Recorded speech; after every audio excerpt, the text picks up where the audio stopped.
Just imagine कीजिए कोई place है, कुछ भी नहीं है, कुछ अलग फील हुआ ना। सेम ऐसा ही फीलिंग होता अगर ये दो चीज़ नहीं होते, स्पेस और टाइम। अब मैं ये क्यों बोल रहा हूँ इसको आगे एक्सप्लेन करेंगे। मतलब स्पेस टाइम वो कॉइन है ना जिसका अगर एक पार्ट हेड स्पेस है तो दूसरा पार्ट टेल टाइम हो ही जाएगा, क्योंकि स्पेस के बिना टाइम मीनिंगलेस है और टाइम के बिना स्पेस का कोई मतलब ही नहीं रह जाएगा। जैसे कोई मूवी चल रहा है और आप जिस स्क्रीन को देख रहे हैं वो स्पेस है और मूवी का प्ले होना टाइम है, तो क्या होगा अगर मूवी से टाइम को हटा दें तो वो जो आप मूवी देख रहे हैं वो बस इमेज दिखेगा, क्योंकि मूवी कुछ नहीं है, वो बस इमेजेस का चलता हुआ पार्ट है टाइम के अकॉर्डिंग। लेकिन आप इसको इमेजिन ही नहीं कर सकते हैं कि अगर टाइम नहीं रहेगा तो क्या होगा, क्योंकि आप जिस समय में इसको इमेजिन करेंगे कि समय नहीं रहेगा तो क्या होगा, तो आप तो समय के अनुसार वो सोच रहे हैं, तो ये इसको आप इमेजिन नहीं कर सकते हैं। इसका मतलब ये नहीं है कि ह्यूमन बीइंग जिस चीज़ को इमेजिन नहीं कर सकता है वो है ही नहीं, ऐसा नहीं है। अब आप ये सोचिए कि मूवी तो चल रहा है, टाइम भी है, अब स्पेस ही ना रहे यानी स्क्रीन ही ना रहे तो क्या होगा, तो वो बस ब्लैक ब्लैक दिखेगा।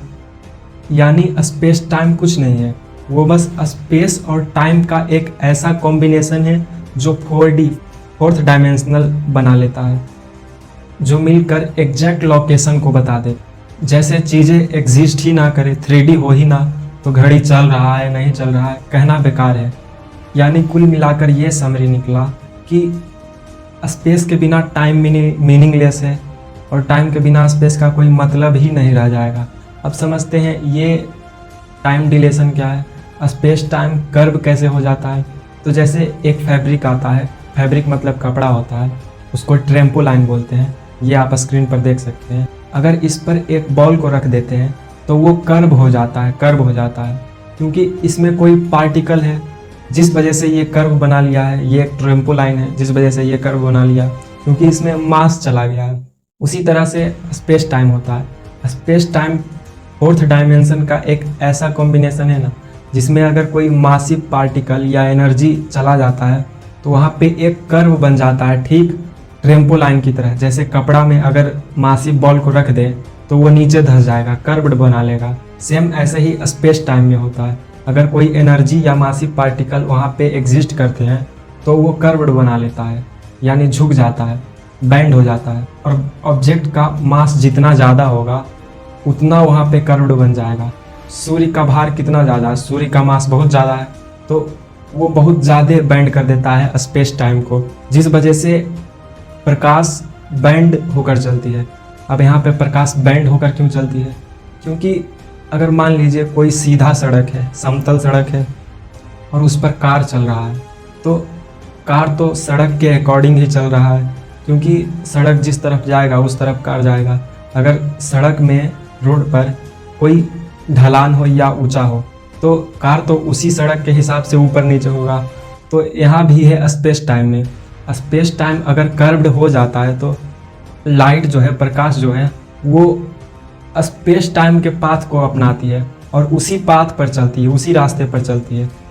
और स्पेस टाइम तो पहले ही मास या एनर्जी की वजह से कर्व्ड हो गया है, तो लाइट भी कर्व्ड हो जाता है, जिस वजह से दूरी उसका बढ़ जाता है। अब यहाँ पे एक फार्मूला होता है, distance is equal to speed into time, यानी दूरी बराबर चाल गुना समय होता है। तो आप यहाँ पे देखिए प्रकाश की चाल तो सीमित है, 3 लाख किलोमीटर प्रति सेकंड।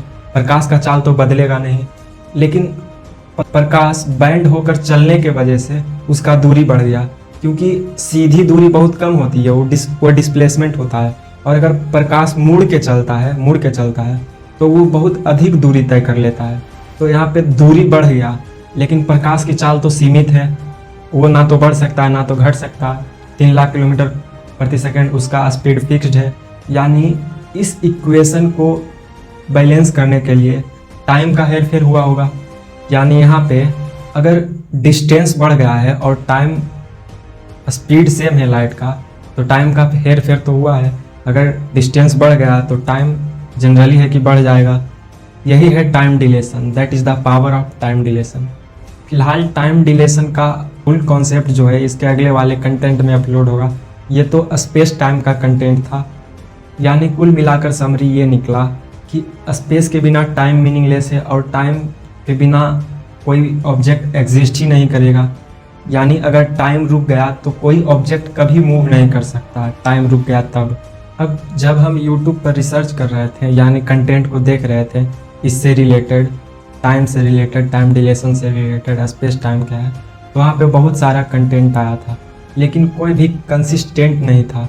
तो स्पेस टाइम है, टाइम डिलेशन है, थ्योरी ऑफ रिलेटिविटी है, ऐसे करके कंसिस्टेंट नोट्स बना हुआ है जो हर एक दिन अपलोड होता है, जिसका लिंक डिस्क्रिप्शन में है व्हाट्सएप चैनल का, तो आप जाके देख लीजिएगा। क्योंकि चीज़ें अगर कंसिस्टेंट रहती है ना, तो वो ज़्यादा समझ में आता है।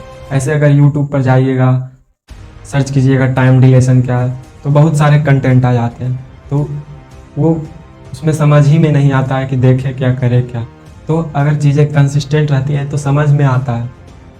तो PDF के रूप में बना हुआ है, आप जाके देख सकते हैं। क्योंकि लोग कोचिंग क्यों जाते हैं पढ़ने के लिए, वो इसीलिए जाते हैं कि वो रिसोर्स जो वहाँ पे मिल रहा है वो कंसिस्टेंट रूप में अच्छे तरीके से मिल सके। ये नहीं कि और नॉलेज भी यूट्यूब पर अपलोड नहीं है या PDF के रूप में अपलोड नहीं है, लेकिन समझने के लिए, अच्छे से समझने के लिए और कंसिस्टेंट पढ़ने के लिए कोचिंग जाते हैं। सेम यहाँ भी वही है, अगर चीज़ें कंसिस्टेंट होती है तभी वो समझ में आता है। आई होप कि ये वीडियो समझ में आ गया होगा। अब अगला कंटेंट टाइम डिलेशन पर आए।